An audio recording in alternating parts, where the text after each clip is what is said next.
Sim, regra é né? regra. Eu escutei muito isso na minha luta com o Ed Bravo. Eu ia falar dela agora. Exatamente. Então, é uma luta maravilhosa.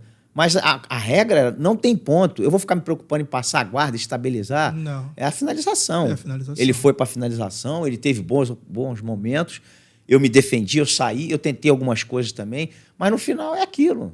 É isso. Eu não vou contar porque ele me raspou uma vez, então ele ganhou. Se fosse ponto, seria outra luta. Você pode, inclusive, ceder a raspagem para cair numa posição que você queira. Não tem essa. Vocês lutaram quantas vezes, Roller? Nós lutamos 2 vezes. Uma no ADCC de 2003, que foi em São Paulo, que ele me finalizou no triângulo. Sim. Né? E lutamos depois no Metamoros. Isso. Que foi eu a já luta com 47 anos. Uau, 47 isso. anos. 47, isso. E fiz o último Vale Tudo no ano seguinte, com 48. Em Manaus. Em Manaus, com um japonês, isso. Porra, como que luta? Sai na porrada com 48 anos, brother. É só você e o Culture, meu irmão, tá na história. Não é nada. É, cara. Não dá pra... Vive disso, né, cara? Toma café, almoça e janta, não tem como, não pode reclamar. Porra, bicho. Me fala o seguinte, o que muda do sem kimono para a luta de kimono? Você que fez muito o jiu-jitsu de kimono e, de repente, viu aí chegar o ADCC. Por que eu estou te fazendo essa pergunta? Ela pode parecer boba. Mas a gente ainda tem uma discussão muito grande que é, poxa, a galera do jiu-jitsu era melhor no chão do que a galera da luta livre porque a gente treinava muito de kimono e o kimono refina. Eu, Alexandre, não sei se isso é uma verdade, porque a quantidade de competições e de material humano que tinha no jiu-jitsu era muito maior do que na luta livre. Isso também faz uma diferença do caramba. Não por acaso o wrestling dos Estados Unidos é muito melhor que o nosso, porque lá tem gente pra caramba fazendo a modalidade. Você acha que, de fato, o jiu-jitsu de kimono melhora o sem kimono ou não? O específico é suficiente para ser o melhor naquilo? Cara, pra ser honesto, olha só, eu disputei 4 mundiais de jiu-jitsu e disputei 4 Abu Dhabis. Ganhei 3, fiquei em terceiro em 1. Tá. Né? O primeiro ano que eu disputei o Abu Dhabi, eu tirei o kimono uma semana antes. Fui campeão de Abu Dhabi. No segundo, eu tirei 2 semanas antes. No terceiro, eu tirei 3 semanas antes. No quarto, eu tirei 2 meses antes, foi o que eu perdi. Caramba. Então, não tem... Eu acho que o jiu-jitsu de kimono, ele te refina muito. E o cara fica pronto... É lógico que ele tem que fazer alguns ajustes. Ele fica pronto para brigar e para treinar sem kimono também. Entendi. Entendeu? A não ser que o cara que seja muito viciado em só pegar manga e gola e fazer lapela. É isso. Hoje o jogo mudou isso. bastante, eu até concordo. Mas meu pai falava muito isso. Para de evitar de ficar segurando no cara no kimono, prendendo o cara. Porque você se acostuma com o kimono. Isso. Então, você quer botar a mão no muque? Bota no muque, mas não segura o kimono. Entendi. Enfim, para mim funcionou bem. E eu fui surpreendido no último ano perdendo, depois de ter tirado o kimono. Eu estava voando baixo, não sei se muita confiança, entendeu? Mas tirou muito tempo antes, né? Muito tempo, exato. Então, uma coisa que você fala, o que eu teria que ter feito? Qual é a fórmula? Não sei. Não tem, entendeu? A minha luta, voltando agora no Abu Dhabi de 2003, que foi uma semifinal, né? Muita gente não sabe dessa história. Eu lutei com o Ed Bravo, eu perdi no triângulo, eu bati, né? Eu tinha o meu técnico, que era um dos meus professores, que estava indo para a minha luta. E ele falou, olha, eu vou ter um Vale Tudo na quinta-feira, tua luta é na sexta ou no sábado, eu chego lá, que eu estou em Curitiba. Eu falei, cara, se acontecer alguma coisa, não vai acontecer nada. O cara treinou comigo um mês inteiro. E nesse dia, quando ele fez o Vale Tudo, amigo nosso lá, quando ele voou, ele foi voar, o aeroporto ficou fechado, estava chovendo muito. Ele não chegou para a minha luta. Caralho. Com o Ed Bravo, que já estava nas semifinais. Ele não chegou, ele chegou depois. Então, quando ele não chegou, eu peguei e botei um outro rapaz no meu corner, que treinava comigo também. E para você ver as coisas como são, eu estava na luta e eu peguei e olhei para o corner para o cara me dar o tempo. Quando eu voltei para a luta, estava aqui, eu olhei para o cara estava sentado com a perna aberta, olhando a luta do outro lado. Porra. O cara que estava no meu corner. Sim. Quando eu voltei para a luta, estava aqui. Eu fiquei meio irritado com isso. Sim. Uma coisa que me desconcentrou. Eu voltei de novo. Quando eu voltei a segunda vez, eu estava no triângulo. Sim. Eu não estou dando desculpa. Não. O erro foi meu. Sim. Mas é uma coisa que... O fato do cara não ter chegado e eu me preocupar com uma coisa que eu não tinha que ter me preocupado. Eu tinha que ter feito a minha coisa. A luta estava ali no morninho eu estava indo bem. Saiu do foco por alguns instantes. Saí do foco por alguns instantes. Sim. Então me levou ao que aconteceu, Sim. E não me arrependo. Eu acho que foi um aprendizado. Nesse mesmo evento, eu perdi, fui pro hotel. No dia seguinte, às 7h30 da manhã, um dos coordenadores bateu no meu quarto. Falou, olha, você está sendo chamado para voltar na repescagem, para disputar o 3º e 4º. Isso ninguém sabe também. E eu falei, mas por quê? O Ed Bravo não vai passar? Ele falou, não, ele desistiu. Ele ganhou de você, ele falou que não volta mais. E aí eu falei, pô, ele se machucou alguma coisa? Não, ele não quer. A vitória dele foi, o campeonato dele foi de ganhar de você. Eu falei, pô, você quer lutar? Eu falei, quero. Então eu voltei e fiz mais 2 lutas e fiz a 3º e 4º lugar com Soca. Então eu voltei na repescagem, uma ou 2 lutas, não tenho certeza, e depois a semifinal, que foi o 3º e 4º com Soca. Então eu ganhei do Soca na 3º e 4º, subi no pódio com o troféu, ganhei um dinheiro e voltei para casa com alguma coisa. Para ser honesto, o Ed Bravo ganhou do Royler. Foi o campeonato dele. Foi, mas isso foi. E a gente terminou ali. Sim. Entendeu? Então, esse campeonato era para ter ele subido. Ele não quis voltar para fazer o 3º e 4º, porque ele falou, não, tá bom para mim. É porque se ele perde, abafa a glória. Ele, na verdade, ele perdeu uma luta e ele faria o 3º. Ele tem a chance de ir para a final. Sim. Mas ele perdeu aquele ia para a final e não quis voltar no 3º de novo para perder de novo. Ou sim, ele evitou a segunda derrota. Sim, com certeza. E aí ele deu a chance. E eu subi no pódio, eu tenho esse troféu em casa, né? Tem um cartaz com dinheiro, legal. Sim. Até porque depois disso ele começou a vender a guarda dele lá. Falei, porra, bicho. Você vê que como são as coisas, né? O cara saiu sem nada, né? Mas saiu com a vitória do Royler, que não é sem nada, é bastante coisa. Sim. E eu tô lá subindo no pódio. Tem uma coisa muito importante. Quando você sai de um campeonato como esse, a tua cabeça, né? Você fica triste, você vai pro hotel. No dia seguinte, o cara bateu na minha porta, você quer voltar? Zerou tudo. Concentração de novo. E voltou tudo para estaca zero. Sim. Começou um outro campeonato. Sim. Tem muita gente que não consegue fazer isso. Não é fácil. Né? Porque você está com uma derrota no dia anterior, você dormiu, já esqueceu o campeonato, acabou. E você ser chamado para voltar numa repescagem é maravilhoso, mas você tem que ter uma boa cabeça. Sim. Isso eu falei, caramba, eu tive uma chance de conseguir dar a volta por cima e me recuperar e fazer um 3º lugar nesse campeonato. Você quer ter a possibilidade de cotar passagens aéreas e hotéis com melhores preços usando o endereço de IP de fora do seu país? Você quer navegar pela internet com seus dados totalmente criptografados, além de proteger seu computador de arquivos maliciosos e vírus? Você quer ter acesso a eventos esportivos não transmitidos no país, além de ter acesso a catálogos de streamings de fora do país? E se eu te disser que a NordVPN disponibilizou tudo isso para toda a audiência do ConnectCast por apenas R$ 7,62 por mês, ainda com 4 meses extras. É isso. A NordVPN vai disponibilizar para você por apenas R$ 7,62. Proteção contra ataques cibernéticos, criptografia dos seus dados, proteção anti-rastreamento, além do acesso a conteúdos que podem estar bloqueados no seu país. Assine a NordVPN através do link na descrição desse vídeo. Após isso, você paga uma quantia de apenas R$ 7,62 por mês. E se dentro dos primeiros 30 dias você não gostar do serviço, você pode cancelar e ter todo o seu dinheiro de volta. Beleza? Abraço. Cara, isso aí, se a gente parar para pensar, são os anos disso. É o lastro absurdo de competição que você tem. De novo, é o apoio da família que você citou. É aquela coisa de saber que perder e ganhar faz parte, como você bem disse. Exatamente. Competir, ter a disposição de competir, dar o melhor na competição, é que acredito eu que seja para poucos. Porque realmente, a gente vê isso no MMA. Tem caras que perdem um round e não conseguem mais se recuperar ao longo da luta, e você vê fazer isso aqui. A frustração tomar conta. Essa resiliência, talvez, olha, seja um dos maiores ensinamentos. O seu pai vendia jiu-jitsu dessa forma. Autoconfiança.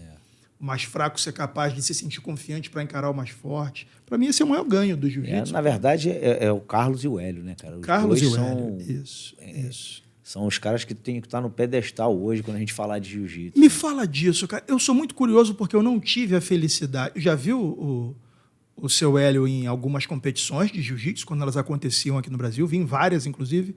Mas eu nunca tive a sorte de ver ele falar sobre o que é para ele a luta jiu-jitsu frente a frente. Eu vejo algumas entrevistas dele, vi uma que, inclusive, quem fez foi ele entrevistando o Pedro Valente, botaram o Pedro Valente num Roda Viva, assim, e ele, como uma das pessoas fazendo perguntas, mas ele parecia ser um cara muito altivo, olha, muito confiante, muito disposição, e as histórias que contam do tipo, galera invadindo a academia, Hugo Duarte chegando, seu velho, ó, fica tranquilo, nego armado, tudo, fica tranquilo porque a gente veio aqui. Você quer sair na porrada com meu filho? Peraí. Rickson, vem aqui, meu filho, pode ficar tranquilo que ele tá vindo aqui para sair na porrada contigo. Ele era assim, era cara. Isso mesmo. O velho era de uma confiança. Confiança absurda. Um semblante assim, não se alterava. Era um cara duro. Sim. Ele, dentro da academia, ele queria tudo organizado, queria tudo certinho. O cliente tinha que ser bem atendido. Cliente, não é só o aluno, olha não, isso. É um cliente, né? Cliente. E não gostava de covardia. O velho era muito contra a covardia, né? 2 contra 1, bullying. Ele não gostava muito de brincadeira, às vezes, com o aluno, ou entre os alunos perturbando um outro. E nisso ele era muito correto, entendeu? A aula começar na hora, terminar na hora, né? O aluno ser bem atendido, o cliente ser bem atendido, né? Porque isso é uma coisa importante. A gente vem de um país de terceiro mundo. Fato. Né? Onde todo mundo chega atrasado. É normal. É normal. Né? Que você, tudo bem. E eu via essa educação desde pequeno na academia, que a aula começa na hora e termina na hora. Né? Não vem com desculpa que eu peguei trânsito, isso não existe. Né? Então, o velho era muito rigoroso com isso. Ele costumava dizer o seguinte, se você chegar atrasado, tudo bem, você vai ter que dar uma aula extra para o teu aluno. Além dessa que você terminou hoje, você vai dar outra de graça. Então, não existe esse negócio que eu estou atrasado, porque o cara ele saiu deixou de fazer o que ele estava fazendo para estar aqui nesse horário. E você chegou atrasado, é uma falta de respeito com o tempo da pessoa.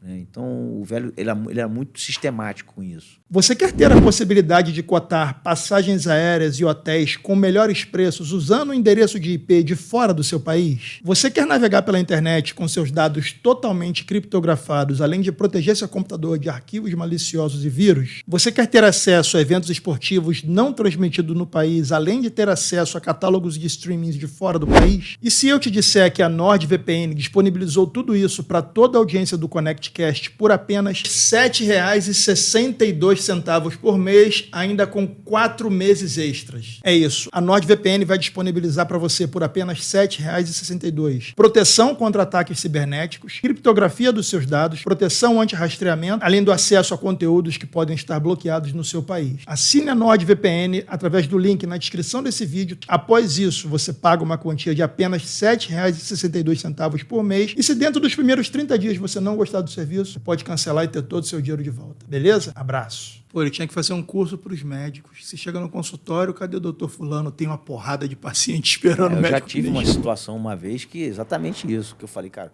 tô 1h30 esperando. Não, já vai lhe atender. Eu peguei e fui embora. 2 minutos depois, o médico me ligou. Falou, porra, me desculpa. Eu falei, não, doutor, quando você tiver tempo, você me avisa, que eu volto. Porra, pior que o cara marca a hora contigo. Olha, sua consulta é às 4. Tudo bem, é aquele negócio, né? Você prolongou um pouquinho mais, eu tive uma cirurgia, então... Mas não é o caso. Você imagina se um aluno chega para ter aula contigo às 7 da manhã, você só vai atender às 8h30. É foda. Porque eu estou terminando a aula das 6. A aula termina e começa. Né? Se você tem aula comigo às 7, a tua aula vai de 7 às 8, que seja 1 hora. Se você chegar às 7h30, você vai ter meia hora de aula. Eu não vou cair no tempo do outro cara. Isso não existe. Sim, isso não existe. E essa didática do velho, de começar e terminar, de atender bem, ele sempre teve. Sempre. E ele, em 1950, já tinha um protocolo de atendimento na academia que, se você for parar para olhar hoje em dia, poucas possuem. Monstruosa. Né? A gente compara hoje, na minha opinião, hoje, a melhor academia do mundo é a dos Valentes. Sim. Né? Do Pedro, do Guilherme e do Joaquim. Isso aí não tem não tem conversa. Sim. E era exatamente o que o meu pai fazia na década de 50, né? Que a academia funcionava a todo vapor. Você chegava, você tinha uma cestinha, que tinha o teu kimono, tinha uma chave, tinha uma sandália, tinha um sabonete, e tinha os teus caninhos que você abria lá, guardava as tuas coisas. Na hora que você ia embora, você deixava tudo lá. Quando você voltava de novo, mesma coisa. Ninguém tinha kimono. Os kimonos eram lavados em Teresópolis, no sítio em Teresópolis, e eram estendidos. 2 vezes ou 3 por semana tinha uma Kombi que pegava os sujos, trazia os limpos.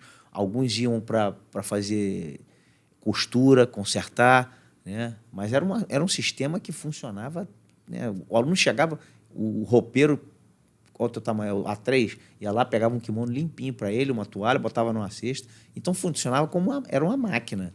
Entendeu? Era uma coisa impressionante. A gente não tinha, na época, 100 kimonos. Sim. Tinham 5.000 kimonos, sei lá quanto. Porra. Porque era o kimono que iam para lavagem, os limpos que chegavam, alguns iam para ser costurados, refeitos, e alguns novos que tinham estoque. E era uma coisa que não parava, entendeu? Era 2 vezes por semana. Era uma Kombi cheia. A gente descia os kimonos, botava na Kombi, o cara ia para Teresópolis, lavava. Não tinha uma máquina para lavar esses kimonos. Tinham 5 máquinas do tamanho de um Fusca, que eram máquinas industriais que lavavam 35 kimonos de uma vez. Era uma coisa absurda. Caramba. Eu me lembro que eu brincava no sítio às vezes, e eu entrava dentro da máquina e os meus irmãos fechavam a máquina e ficavam brincando de rodar a máquina. Eu, criança, eu falava, caramba... Tipo uma betoneira contigo lá dentro. Exatamente. Eu falava, caramba, a máquina é muito grande, entendeu? Então, é uma coisa que a gente não via. Isso hoje a gente não vê ainda. Não. E naquela época, por ser um país de terceiro mundo, que o pessoal é todo acomodado, é surpreendente. Claro, é surpreendente, é diferenciado. Como que ele começou a enxergar as competições de Vale Tudo quando o Royce começou a lutar? Porque eu lembro que o que falam é que o Hélio era um cara que falava, isso não é luta. Se tem tempo, se tem regra, isso não é luta. Ele gostava muito da luta sem tempo. Essa era uma. E depois de um tempo ele começou a falar, cara, hoje todo mundo treina jiu-jitsu. Sim. Então, vocês estão lutando com o cara do jiu-jitsu. Eles vão aprender e vão ficar bom também. Então, a gente não tem mais que provar que o jiu-jitsu é a melhor arte marcial. Sim. Isso já está provado. Porque quando o jiu-jitsu entrou no Vale Tudo, todo mundo que luta Vale Tudo, ele treina jiu-jitsu. Invariavelmente. Então, não tem como você entrar no Vale Tudo sem treinar jiu-jitsu. Então, a gente provou que o jiu-jitsu é eficiente em todas as áreas, inclusive no Vale Tudo, que é o esporte, né, de um grau de conhecimento muito grande. Sim. Então, eu acho que vocês não tinham que estar mais competindo. Ele chegou algumas vezes a falar isso. Essa Sim. era a opinião dele. E qual era a rotina dele para o cara ter vivido tanto tempo de maneira saudável? Porque não é só viver... Você pode chegar a 100 e poucos anos, mas não tá preso dentro do corpo. Não era o caso do Hélio. O velho era muito ativo, né, cara? Eu tive com ele muito... maior parte da minha vida, depois no final fui morar nos Estados Unidos, mas eu vi o velho ativo até os 75 anos, muito bom. Treinando. Indo na academia toda hora, treinando. 75, até 80, de 75 a 80, diminuiu o ritmo. Né? Aí já estava mais devagar. De 80 a 85, né? Já vai mais tranquilo, mas estava sempre junto. Né? Para te ser honesto, até os 85 anos, o velho estava muito bem. Caramba. E depois de 85 a 90, diminuiu o ritmo. E de 90 a 95, ele já falava, vocês tomem conta disso aí, que daqui a pouco eu não estou mais aqui, já falando em ir embora. Sim. Encarava a morte com tranquilidade? Com tranquilidade, exatamente. Caramba. E achava que, pô, já fiz o que eu tinha que fazer aqui. Ele mesmo não tinha noção. Né? Uma vez eu fui com ele de carro na Rio Branco, falei, pai, você lembra da academia aqui? Ele falou, a academia é no 151 da Rio Branco. A gente passou em frente, ele falou, é aqui. Aí ele olhou e falou, caramba, está muito mudado. Isso já com uns 83 anos, 82 anos. Aí ele virou e falou, se você me deixar aqui, eu acho que eu não consigo voltar para casa andando. Aí eu olhei e falei, caramba, como mudou isso aqui. A quantidade de prédio, de gente em tudo que é lugar. E eu falei, caramba, ele falou isso, me surpreendi um pouco, né? E ele já estava, né, num caminho que tranquilo, mas ele não esqueceu do prédio e do número. Mas é muito interessante porque o Pedro Valente falou assim, ó, o Hélio encarava a morte como uma passagem. Ele tinha muito essa questão do karma. Se você fizer, você vai pagar. A minha parte eu já fiz, eu vou partir em paz. Um cara, para fazer isso, vivendo de luta ao longo da vida, sei lá, tem que ter uma preparação mental e espiritual muito forte, porque as passagens que vocês trazem são de coisas muito segmentadas, alimentação, tem que ser dieta Grace. Ele seguia a dieta Grace à risca? O velho é 100%. Não tinha açúcar, não tinha... Não, o velho era 100%. 100%. Você faz dieta Grace também? Eu faço. O que você acha de vantajoso na alimentação da dieta? Eu acho a digestão muito rápida. Para a gente que é atleta, funciona muito. E a gente vive num país tropical como o Brasil, que tem muita fruta. E a combinação que o meu tio criou de não comer comida ácida, frutas ácidas, misturar com frutas doces, né? Isso tudo ajuda muito na digestão. A fruta ácida, ele via muito como um detergente. Então, você quer comer manga, come de manhã puro. E 5 horas depois você vai fazer outra refeição. O morango é puro. O limão é puro. Então, isso ajudava muito. E eu gosto hoje, por exemplo, eu comi um mamão com água de coco. Foi o meu suco. Mas eu não tomo um copinho. Eu tomo quase que um liquidificador. São 2, 3 mamões com água de coco, entendeu? Batida. Ontem eu comi laranja lima com mamão. Isso o café da manhã? Isso. Está alimentado. Tem a laranja ácida, né? Sim. Então a laranja lima ela é doce, ela combina com o mamão. Se fosse laranja ácida, ela não combinaria. Eu teria que comer ela pura. Né? Então a laranja lima com mamão eu combino. Eu ainda posso comer um sanduíche se eu quiser, com pão integral e queijo branco, não tem problema nenhum. Entendi. Nas épocas de luta, vocês aboliam a dieta Grace para fazer Não, eu sempre fiz a mesma coisa. Porque eu tô acostumado. Se eu como mamão, eu vou comer mamão. Se eu como macarrão, eu como macarrão. Né? Por exemplo, no almoço, eu não como mais de um cereal por vez. Ou seja, eu como macarrão, ou eu como arroz, ou eu como batata. Eu não misturo os 3. E é como proteína. Você comeu frango, ou peixe, ou carne. Você pode até misturar, mas não há necessidade. Entendi. Você está desperdiçando. E você não deve comer, no espaço de 24 horas, a mesma refeição que você comeu. Por exemplo, se eu comi... Não repetir almoço e janta? Exato. Se eu como arroz, um bife e uma salada, se eu repetir isso de novo, todos os ingredientes e as proteínas que eu tinha que ter tirado dele na primeira refeição, eu já tirei. Só 24 horas depois é que eu vou tirar isso. Então, eu tento fazer uma refeição diferente. Né? Então, se eu como um bife com arroz e salada, eu posso comer um macarrão com peixe, né, uma batata com peixe, talvez uma salada. Então, entendi. Você tem as proteínas que você vai tirar, você vai aproveitar muito mais o alimento do que você aproveitou. Eu, na verdade, eu não janto sempre. Eu, em particular, eu gosto de tomar um açaí à noite. Sim. Né?